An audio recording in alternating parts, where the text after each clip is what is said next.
Hello students, welcome to our channel. अपने आज के इस वीडियो में हम पढ़ने वाले हैं क्लास फिफ्थ इंग्लिश का चैप्टर 4। तो आप सभी अपनी इंग्लिश की बुक्स अपने साथ रखें ताकि आप भी मेरे साथ अपने चैप्टर को रीड कर सकें और चैप्टर को अच्छी तरह समझ सकें। ठीक है स्टूडेंट्स, चैप्टर 4 हॉलीडेज़ इन शिमला। चैप्टर में हम शिमला में बिताई हुई छुट्टियों के बारे में पढ़ने वाले हैं। ठीक है, read the chapter about Shimla and know about the natural beauty of Shimla. इस चैप्टर में हम शिमला के बारे में और शिमला की जो प्राकृतिक वहाँ का सौंदर्य है उसके बारे में पढ़ने वाले हैं। ठीक है, let's start. During the summer holidays Rajat and Mahak went to Shimla with their parents. अपनी गर्मी की छुट्टियों के दौरान रजत और महक अपने माता पिता के साथ, अपने पेरेंट्स के साथ कहाँ गए थे घूमने? Shimla. They had a wonderful time there when Rajat and Mahak came back to school after the holidays, their classmates gathered around them. वो वहाँ पर बहुत अच्छा समय व्यतीत कर कर आए थे। जब रजत और महक छुट्टियों के बाद स्कूल आते हैं तो उनके जितने भी क्लासमेट्स थे वो सारे उनके आसपास इकट्ठा हो जाते हैं। They were anxious to know about their holidays in Shimla, क्योंकि वो सारे काफ़ी इच्छुक होते हैं जानने के लिए कि उनके जो छुट्टियां थी शिमला में वो कैसी बीती। My parents Mahak and I went to Shimla on Saturday, said Rajat. We stayed there for 10 days, it was very cold there. अब रजत ने बताया कि मेरे पेरेंट्स और महक और हम सभी लोग शिमला गए थे सैटरडे को और हम वहाँ पर रहे 10 दिनों के लिए। ठीक है, और वहाँ पर काफ़ी ठंड थी। You have to go to Shimla to realise how cold it is, said Mahak ने कहा अगर तुम्हें ये जानना है कि कितनी ठंड थी तो इसके लिए तो तुम्हें शिमला जाना पड़ेगा। At night it is even colder, और रात के समय तो और ज़्यादा ठंड हो जाती थी। Why is Shimla cold, ask Johnny. Johnny ने पूछा कि शिमला इतना ठंडा क्यों है, वहाँ इतनी ठंड क्यों पड़ती है?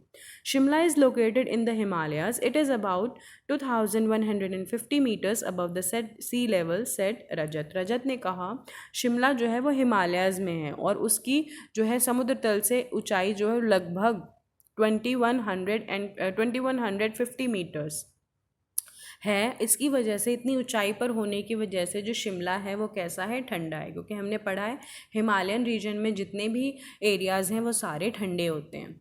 Are all places on the mountains cold, asked Reena. Reena ने पूछा क्या माउंटेन पे सारी जगहें ऐसे ठंडी होती हैं? Yes, places like Kullu Manali, Darjeeling and Ooty all are situated on the mountains और hills, so these places are cold, said Rajat. Rajat ने कहा हाँ, जैसे कि कुल्लू मनाली, दार्जिलिंग, ऊटी, ये सारी जो जगहें हैं ये पहाड़ों पर स्थित हैं और ये सारी जगहें ठंडी हैं।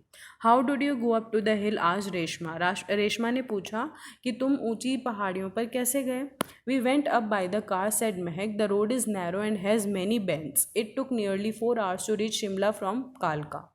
उसने महक ने बताया कि हम वहाँ कार से गए, वहाँ की जो रोड थी वो काफ़ी नैरो थी, पतली थी, मतलब काफ़ी ज़्यादा चौड़ी नहीं थी और उसमें बहुत सारे घुमावदार मोड़ थे। ठीक है, इट टुक, और लगभग हमें 4 घंटे लग गए शिमला जाने में, कालका से शिमला जाने में। Why do people go to Shimla, Rajat, Javed wanted to know. अब जावेद ये जानना चाहता था कि लोग शिमला आके जाते क्यों हैं। People go to Shimla because it is cold in the summer, the air is clean and fresh, the whole area is covered with lovely trees and beautiful flowers, the environment is very pleasant, it is very good for health. Rajat उन्हें बताता है कि वहाँ का गर्मियों में भी वहाँ ठंड होती है, क्योंकि जो लोग प्लेन एरियाज़ में रहते हैं, जैसे हम लोग दिल्ली में रहते हैं, हमें पता है यहाँ गर्मियों में काफ़ी गर्मियों में काफ़ी गर्मी हो जाती है और बड़ा मुश्किल हो जाता है हमें टेम्परेचर को बेयर करना। तो यहाँ कई लोग छुट्टियाँ मनाने के लिए शिमला की ओर चले जाते हैं। वहाँ पर इन्वायरमेंट जो है वो काफ़ी फ्रेश और क्लीन है, क्योंकि अभी भी वहाँ पर जो है ह्यूमन सेटलमेंट्स इतनी नहीं हैं। वहाँ पर जो एरिया है वो अभी भी अधिक से अधिक जंगलों और पेड़ पौधों से घिरा हुआ है, जिसकी वजह से वहाँ की एयर काफ़ी क्लीन और फ्रेश है और वहाँ का जो वातावरण है वो भी काफ़ी प्लेजेंट सा होता है। और वो ऐसा जो नेचर है हमारे हेल्थ के लिए अच्छा होता है। हमें भी पता है जितना ज़्यादा फ्रेश एनवायरनमेंट में हम रहते हैं हमारी हेल्थ उतनी अच्छी होती है। Did you enjoy yourself there asked Gurpreet. Gurpreet ने पूछा कि क्या तुम्हें वहाँ मज़ा आया, तुमने इन्जॉय किया। Yes we enjoyed ourselves very much, Rajat replied. Rajat ने कहा हाँ हमें बहुत मज़ा आया और हमने बहुत इन्जॉय किया। We had lots of fun, we went for long walks in the woods and played games. उन्होंने कहा कि जंगलों में हम लंबी सैर पर निकल जाते थे और हम बहुत तरह के खेल खेलते। And we gaze at the snow covered peaks added Mahak. और महक ने साथ में बात आगे बढ़ाते हुए कहा कि हाँ और वहाँ पर हम किसकी ओर देखा करते, जो स्नो यानी कि बर्फ़ से ढकी जो पहाड़ियाँ थी हम उनकी ओर देखा करते। डिड यू क्लाइंब दो पीक्स आज पिंकी। पिंकी ने कहा क्या तुम उन चोटियों पर मतलब उन ऊंची पहाड़ियों पर चढ़े भी। नो सेड रजत, दो snow peaks were miles away from Shimla. तो रजत ने कहा नहीं वो जो थी पहाड़ियाँ वो शिमला से काफ़ी दूर थी। Since Shimla is very cold did you catch a cold there आज जॉनी जोकिंगली। अब जॉनी ने हंसते हुए पूछा कि अब शिमला में इतनी ठंड थी तो क्या तुम्हें वहाँ सर्दी जुकाम तो नहीं हो गया। ओ नो वी वोर वार्म वुलन क्लोथ सेड महक। महक ने कहा नहीं नहीं हम वहाँ पर जो है गर्म कपड़े पहनते थे वुलन क्लॉथ्स, इसलिए हमें ऐसा नहीं हुआ, ठंड नहीं लगी, हमें कोई भी ज़ुकाम खांसी नहीं हुई। At night we use thick blankets. और रात में हम बहुत मोटे ब्लैंकेट्स यूज़ करते थे। The cold air and the long walks made us hungry again. और जो वहाँ की ठंडी हवा थी और जो हम लंबी सैर पर निकल जाते हैं इसकी वजह से हमें काफ़ी भूख लग जाती, महक ने बताया। Our grandmother says we have put on a lot of weight during 10 days stay in Shimla. उन्होंने कहा कि हमारी ग्रैंड माँ ने हमें बताया कि 10 दिन वहाँ रहने के बावजूद हमने काफ़ी ज़्यादा वेट पुट ऑन कर लिया, यानी कि हम काफ़ी ज़्यादा मतलब हम थोड़े मोटे हो गए हैं।